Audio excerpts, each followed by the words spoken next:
Hi everyone, welcome to PrepSal. Today I will discuss about the Indian political system. I will discuss about in the lecture previous year questions of the parliament.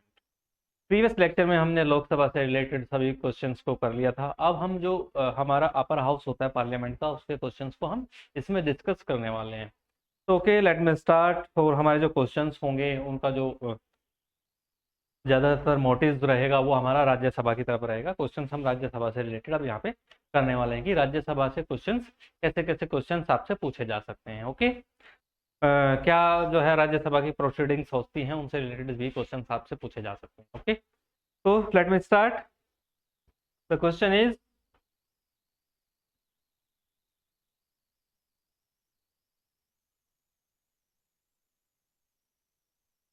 तो question आपका जो है वो ये है, who among the following is the ex officio chairman of the Rajya Sabha.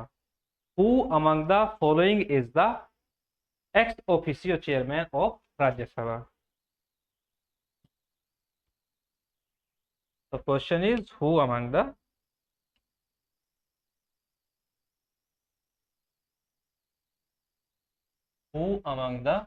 following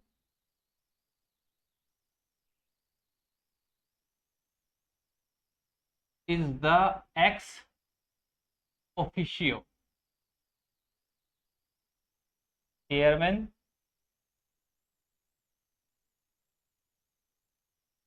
of Rajya Sabha. ठीक है, तो ये आपने क्वेश्चंस का जो है आंसर देना। ये जो क्वेश्चन है आपका, ये आपका combined higher secondary level tier 1 examination 2021 में पूछा गया था। कब पूछा गया था? Combined higher secondary level tier 1 examination 2022 में इसको क्वेश्चन को पूछा गया था। अब इसके मैंने ऑप्शन जो है राइट डाउन कर देता हूं। First is president of India. First is president of India, तो ऑप्शन ए क्या है? प्रेसिडेंट। ऑप्शन बी है वाइस प्रेसिडेंट। ऑप्शन सी है आपका प्राइम मिनिस्टर। और ऑप्शन डी है आपका chief justice of India. Chief justice of India. Okay, तो ये आपने देना है।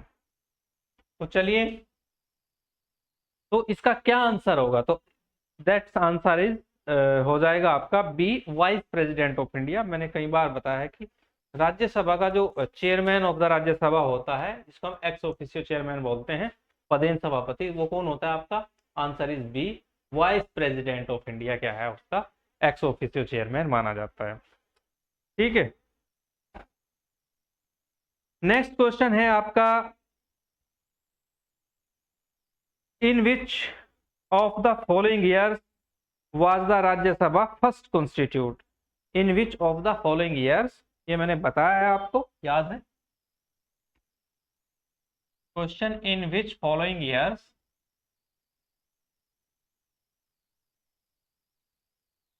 इन which following years the Rajya Sabha, जो राज्यसभा है पूछ रहा है कि किस वर्ष में राज्यसभा का जो है निर्माण हुआ और पहला सेशन इसका कब स्टार्ट हुआ है। Years was the Rajya Sabha first constituted, was the Rajya Sabha first constituted. Years बताना है आपको, कौन से ईयर में हुई है। तो फर्स्ट इज 1950, सेकेंड इज, तो इसका क्या हो जाएगा? Option A is 1950, option B दिया है आपको 1951, ऑप्शन सी दिया है आपको 1952 और ऑप्शन डी दिया है आपको 1953। अब इसमें आपने आंसर करना है, तो कौन सा वो वर्ष है जिसमें आपका जो है फर्स्टली जो आपका अपर हाउस है उसको कॉन्स्टिट्यूट किया गया था और स्टार्ट किया गया था। तो पहली बार जो है इसका जो निर्माण हुआ था वो ऑप्शन सी हो जाएगा 1952 में। तो 1952 में इसको फॉर्म किया गया था आपका राज्यसभा को, इसका आंसर हो जाएगा। नेक्स्ट क्वेश्चन की अगर हम बात करते हैं, the upper house of the parliament is also known as, the upper house of the parliament is also known as. बहुत नॉर्मल सा क्वेश्चन है। The upper house of the parliament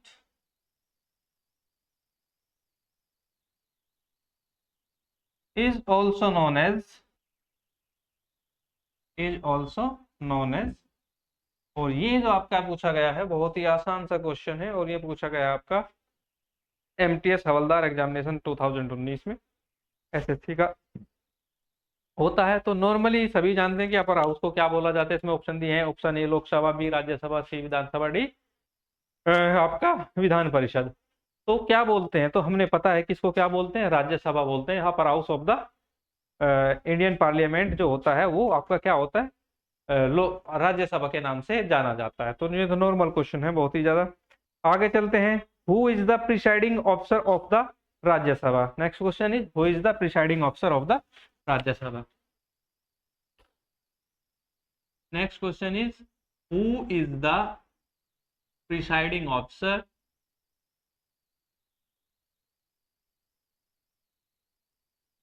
of the Rajya Sabha. ठीक है, अब प्रिसाइडिंग ऑफिसर का जहां तक questions होता है, प्रिसाइडिंग ऑफ द राज्यसभा, और ये पूछा गया आपका combined higher secondary level examination 2012, तो CHSL 2012। ठीक है, मैं ऑप्शन लिख देता हूं, थोड़ा मुझे कॉन्ट्राडिक्शन लग रहा है उसको भी मैं समझा देता हूं। तो A vice president,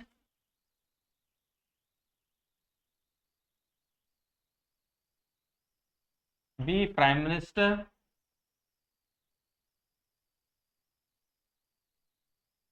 C president, और डी हो गया आपका गवर्नर। ठीक है, ये इसमें दिए गए हैं। तो ये आपने आंसर देना है। तो who is the presiding officer of the Rajya Sabha. ठीक है, देखिए क्या होता है, प्रिसाइडिंग ऑफिसर वही होता है जो पीठासीन हो जाता है, जो चेयर पर जाकर बैठ जाता है, वही प्रिसाइडिंग ऑफिसर होता है। प्रिसाइडिंग ऑफिसर मैंने आपको बताए थे, प्रिसाइडिंग ऑफिसर्स में आपके माने अगर हम राज्यसभा की बात करें तो राज्यसभा में आपके जो प्रिसाइडिंग ऑफिसर था vice president of India as a presiding officer काम करते हैं। फिर उनके बाद deputy chairman of the Rajya Sabha होता है। फिर अगर ये दोनों भी नहीं होते तो संसद का जो भी वरिष्ठ सदस्य होता है सदन का, उसको प्रिसाइड करा दिया जाता है। अगर ये नहीं होते तो प्रिसाइडिंग ऑफिसर कोई भी हो सकता है। लेकिन बात करें तो प्रिसाइडिंग ऑफिसर यहाँ पे क्योंकि नॉर्मल बात पूछी गई है तो आपने आंसर क्या करना है कि जो वाइस प्रेसिडेंट ऑफ इंडिया होता है वही प्रिसाइडिंग ऑफिसर होता है किसका, राज्यसभा का। तो that's answer is vice president of India. तो दैट्स आंसर इज ए। ठीक है, तो इसका जो आंसर हो जाएगा वो ए हो जाएगा, ये प्रिसाइडिंग ऑफिसर होते हैं आपके। ठीक है, नेक्स्ट क्वेश्चन है आपका, the member of the Rajya Sabha are elected for a term of. Next question है, the member of the Rajya Sabha, the member of the Rajya Sabha are elected for a term of। Next question है आपका, the member of the Rajya Sabha of the Rajya Sabha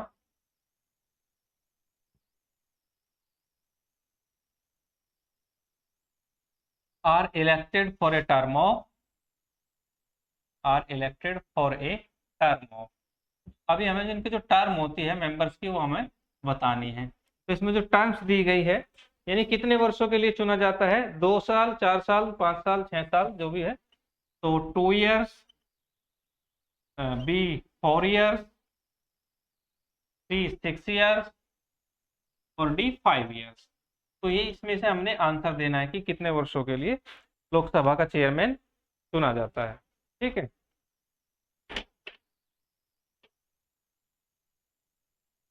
तो इसमें answer देना है तो सीधा सीधा हम आंसर जानते हैं कि जो हमारे लोकसभा के जो सदस्य होते हैं वो 6 वर्ष के लिए चुने जाते हैं। Every second years 1/3 members of total members of the Rajya Sabha retire कर जाते हैं। ये भी मैंने बताया था। ये भी मैंने बताया था कि the upper house of the parliament is a continuing body so that it's permanent body. ठीक है, it can not B dissolve by the speaker and president other than officers. Okay, तो ये बातें मैंने बताई थी आपको। तो this answer is D 6 years। तो every member of the parliament, member of the Rajya Sabha enjoys her office, enjoys his office sorry for the term of 6 years। तो मैंने बताया था कि 6 वर्ष तक वो एंजॉय करते रहते हैं और उनको निकाला नहीं जाता है। ठीक है, तो दैट्स आंसर इज क्या हो जाएगा, सी, 6 ईयर्स। ओके, आगे चलते हैं, आगे हम बात करते हैं। नेक्स्ट क्वेश्चन है आपका, the Rajya Sabha is dissolved after. तो इसमें ऑप्शंस दिए गए हैं कि अभी मैंने बोला है कि डिजोल्व ही नहीं किया जा सकता, तो आंसर तो आप जब समझ ही गए हैं, लेकिन फिर भी क्वेश्चन को हम करते हैं, क्वेश्चन करने से प्रैक्टिस होती है। तो द राज्यसभा, जो आपकी राज्यसभा है, अपर हाउस है, ये पूछ रहा है कि इसको डिजोल्व कितने समय के बाद डिजोल्व कर दिया जाता है। The Rajya Sabha is dissolved after, the Rajya Sabha is dissolved after. Option A इसमें लेंगे, ऑप्शन ए है आपका कितने टाइम के बाद जो है राज्यसभा को डिसोल्व कर दिया जाता है। तो ऑप्शन ए दिया 5 ईयर, 6 ईयर, 5 ईयर, और बी है 6 ईयर्स। ठीक है, और सी दिया है आपका on the recommendation of president. C दिया है ऑन द रिकमेंडेशन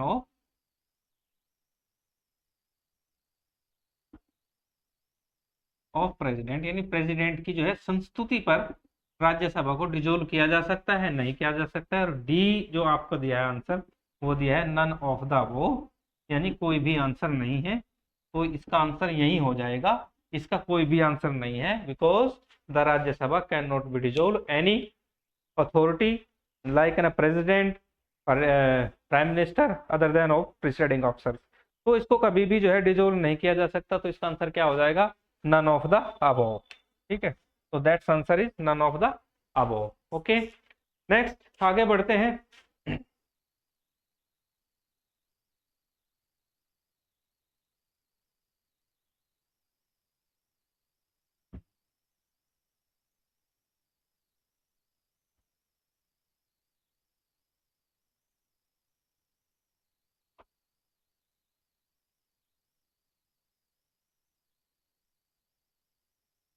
तो गाइस, राज्यसभा आपका जो है वो कंटिन्यूइंग चैम्बर है, so that the Rajya Sabha was a permanent body, it's can not B dissolve.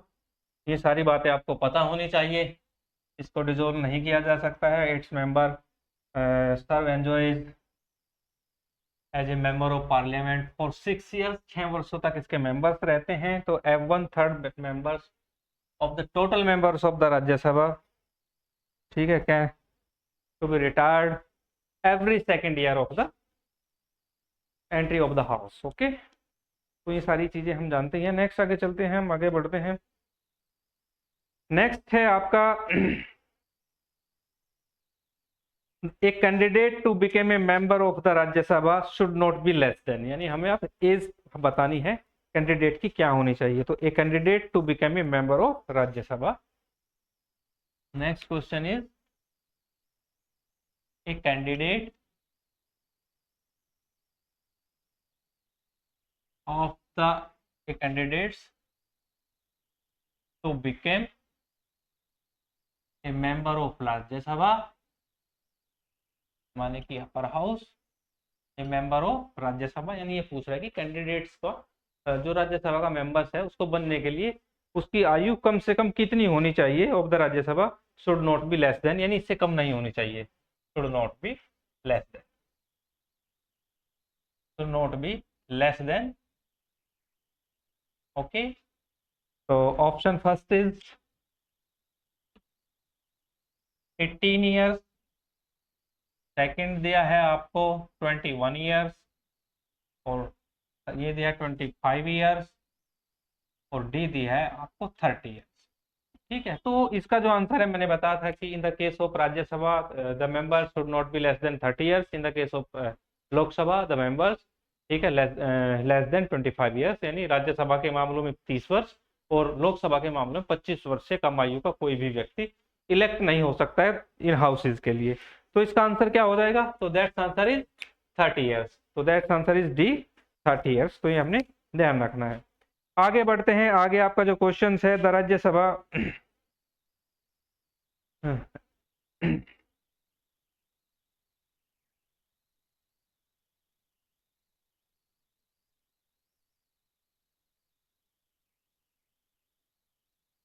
ये पूछ रहा है कि नेक्स्ट क्वेश्चन है, थोड़ा सा टेक्निकल क्वेश्चन है, ऐसे क्वेश्चंस भी आ जाते हैं, और ये काफी पहले पूछा गया था टैक्स असिस्टेंट की जो पोस्ट होती है 2006 में, उसमें पूछा गया था who can be the member of the Rajya Sabha, who can be the member of the Rajya Sabha but can speak both in Rajya Sabha and Lok Sabha, जो दोनों में बोल सकता है।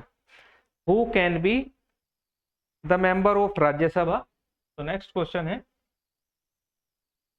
Who can be the member of Rajya Sabha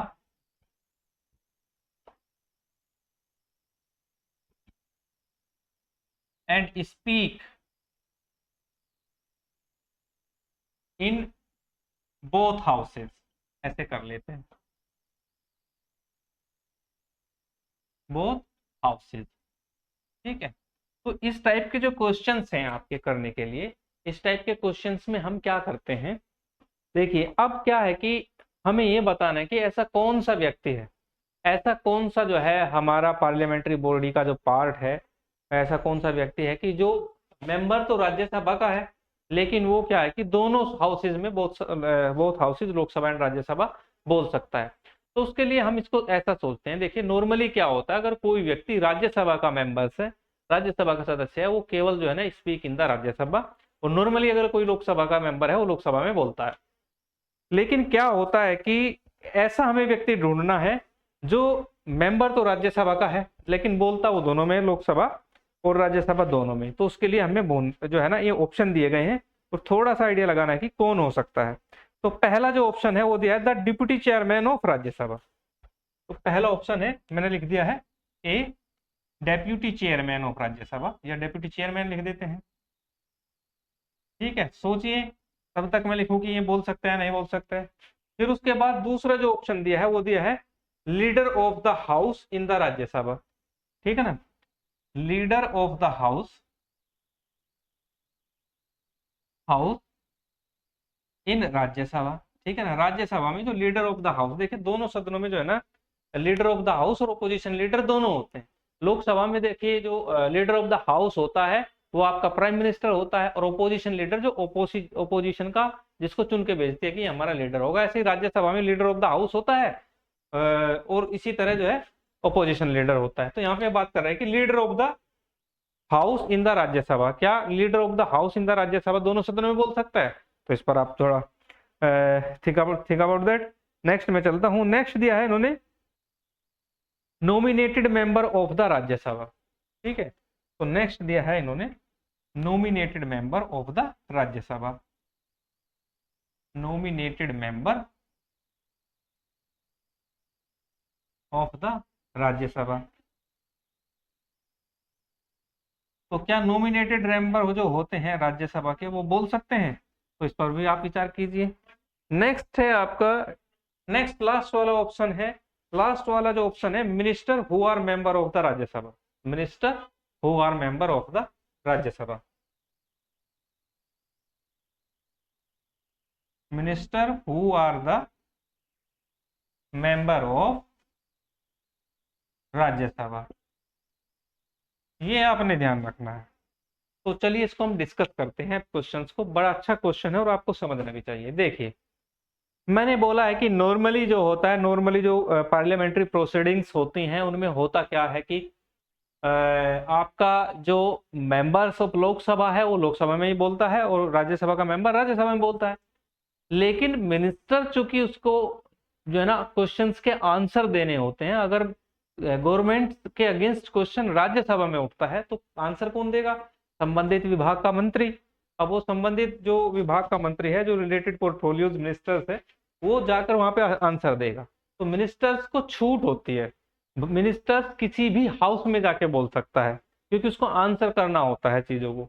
तो ये मिनिस्टर्स क्या है, ध्यान रखना, है किसी भी हाउस में बोल सकता है। ऐसे ही दूसरा एक और पोस्ट होती है जिसका नाम होता है attorney general of India, Bharat का महान्यायवादी, क्योंकि क्वेश्चन उससे भी होते हैं क्योंकि वो सरकार का वकील होता है। तो इसलिए वो भी पार्लियामेंट के किसी भी हाउस में जाके बोल सकता है, लेकिन कभी भी मतदान नहीं कर सकता है।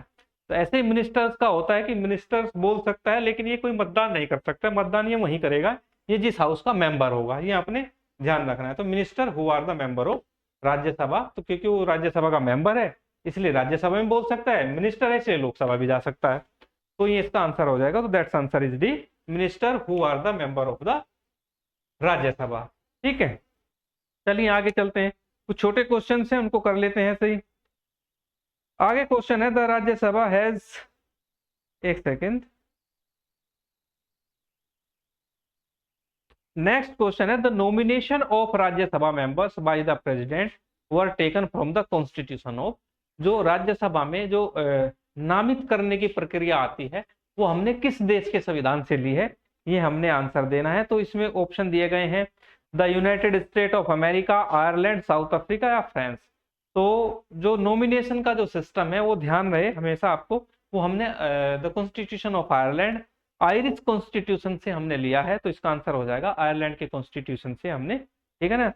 नॉमिनेशन का जो सिस्टम है वो लिया है, हम 12 मेंबर को नॉमिनेट करते हैं राज्यसभा के अंदर, प्रेसिडेंट नॉमिनेट करता है, तो जो नॉमिनेशन का है वो हमने आयरिश कॉन्स्टिट्यूशन से लिया है। ठीक है, ये आपको ध्यान रखना है।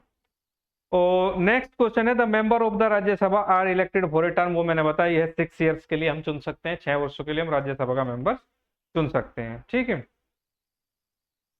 फिर है उसके बाद, the Rajya Sabha enjoys more power than the Lok Sabha in the case of, ये क्वेश्चन थोड़ा टेक्निकल है, इसको हम समझ लेते हैं। Question number, next question is, the Rajya Sabha enjoys more power than the, next question, the Rajya Sabha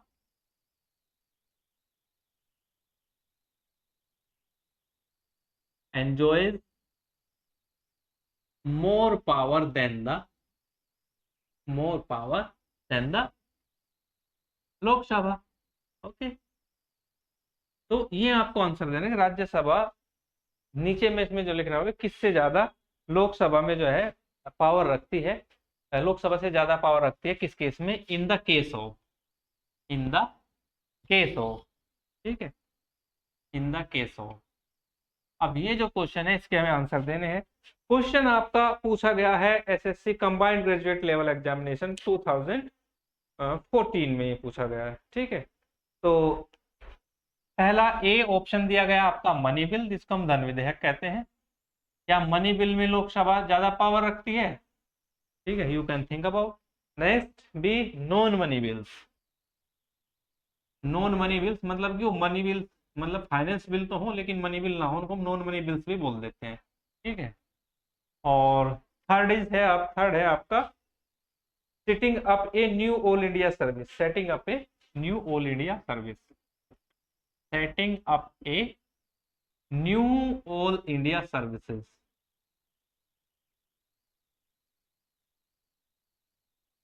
ठीक है, तो ये आपने ध्यान रखना है। और option number D, option D है amendment of the constitution, amendment of the constitution. अब इसको थोड़ा सा हम जो है डिस्कस करेंगे, थोड़ा सा माइंड लगाना है, आंसर इसका निकल जाएगा। क्वेश्चन थोड़ा सा टफ है, देखिए क्या आएगी। देखिए मनी बिल की पावर केवल और केवल किसके पास होती है, लोकसभा की, इसलिए इसको एलिमिनेट कर देते हैं हम, ये हुआ एलिमिनेट। ठीक है, हटा दो। अगर नॉन मनी बिल्स कोई भी हैं तो उसमें ऐसा नहीं है कि केवल राज्यसभा के पास पावर है, लोकसभा और राज्यसभा दोनों मिलकर इसको जो है इस बिल को पास करेंगे, भले वो नॉन मनी बिल्स का ना हो। तो इसलिए केवल राज्यसभा के पास तो कोई पावर्स है नहीं, बल्कि लोकसभा के पास ज्यादा पावर है। माने कि कोई नॉन मनी बिल है, वो लोकसभा ने राज्यसभा के पास भेज दिया, वो एक बार तो वापस लौटा सकते हैं, लेकिन दोबारा फिर भेज दे तो राज्यसभा की मजबूरी हो जाती है उसको पास करना। फिर उसके बाद आता है आपका अमेंडमेंट ऑफ द कॉन्स्टिट्यूशन, तो इसमें भी दोनों की आवश्यकता होती है। ठीक है, लेकिन जब setting up a new all India services, नई अखिल भारतीय सेवाओं के सर्जन करने की बात आती है, तो केवल राज्यसभा के पास पावर होती है। ये आर्टिकल 112 जो है इसमें सीधे सीधे बताता है कि राज्यसभा के पास अखिल भारतीय सेवाओं का सर्जन करने की शक्ति होती है। तो इसका आंसर क्या हो जाएगा, C, setting up a new all India services, तो यही इसका आंसर हो जाएगा। ठीक है, तो ये जब भी न्यू सर्विसेज आती है तो आर्टिकल 312 क्या कहता है आपका, मैंने आपको बताया है, ये मैं लिख देता हूं। ये जो पावर्स है तो इसको मैं लिख देता हूं, आर्टिकल 312 क्या कहता है कि राज्यसभा के पास इसकी पावर्स होती है। ठीक है, पावर्स ऑफ राज्यसभा, ठीक है, to setting up a new all India services. तो आर्टिकल 312 में इसकी जो है बातें बताई गई हैं। ठीक है, आगे चलते हैं। नेक्स्ट क्वेश्चन है आपका, the right to nominate members of the Rajya Sabha rest with, answer is president, vice president, judiciary, Lok Sabha. तो क्या आंसर हो जाएगा? तो जो राज्यसभा में 12 जो मेंबर्स हम नॉमिनेट करते हैं वो शक्ति किसके पास है? तो सीधे सीधे आप जानते ही हैं कि प्रेसिडेंट के पास शक्ति है, कि राष्ट्रपति जो है 12 जो व्यक्ति होते हैं उन्हें नॉमिनेट कर सकता है। नेक्स्ट है, the Rajya Sabha has no role in the election of the vice president. Rajya Sabha का कहीं रोल नहीं है, वहां हमें बताना है। तो the election of the vice president, जब उपराष्ट्रपति का चुनाव होता है तब राष्ट्रपति रोल होता है, बिल्कुल होता है। फिर उसके बाद होता है the impeachment of the president, जब राष्ट्रपति पर महाभियोग लगाया जाता है तब भी रोल होता है। फिर उसके बाद है रिमूवल ऑफ द जजेस ऑफ द सुप्रीम कोर्ट, जब जज के सुप्रीम कोर्ट के जजेस के रिमूवल यानी हटाने या उनको इम्पीच करने की बात आती है जजेस को, तब भी राज्यसभा का रोल होता है। फिर होता है the election of the speaker of the Lok Sabha. देखिए, the election of the speaker of the Lok Sabha, the Rajya Sabha has no role in the case of. इस केस में कोई रोल नहीं होता है राज्यसभा का। इलेक्शन, जो इलेक्शंस होते हैं स्पीकर के, वो स्वयं ही जो है चुनते हैं। ठीक है, तो गाइज ये जो क्वेश्चंस थे आपके, ये राज्यसभा के क्वेश्चंस थे, मैंने आपको बता दिए हैं। तो यहीं पे कुछ अदर फंक्शनरी से क्वेश्चन हम कर लेते हैं। जैसा क्वेश्चन आता है आपका,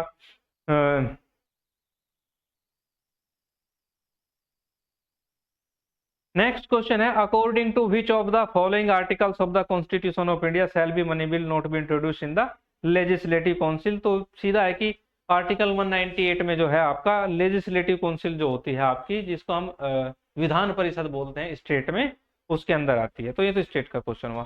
तो मैंने लोकसभा और राज्यसभा के मैंने बता दिए हैं, सब यूनियन लेजिस्लेचर के क्वेश्चन थे। अब हमारा जो नेक्स्ट जो होगा लेक्चर, वो आपका नेक्स्ट टॉपिक के साथ आएंगे। आज के लिए इतना ही। Thank you.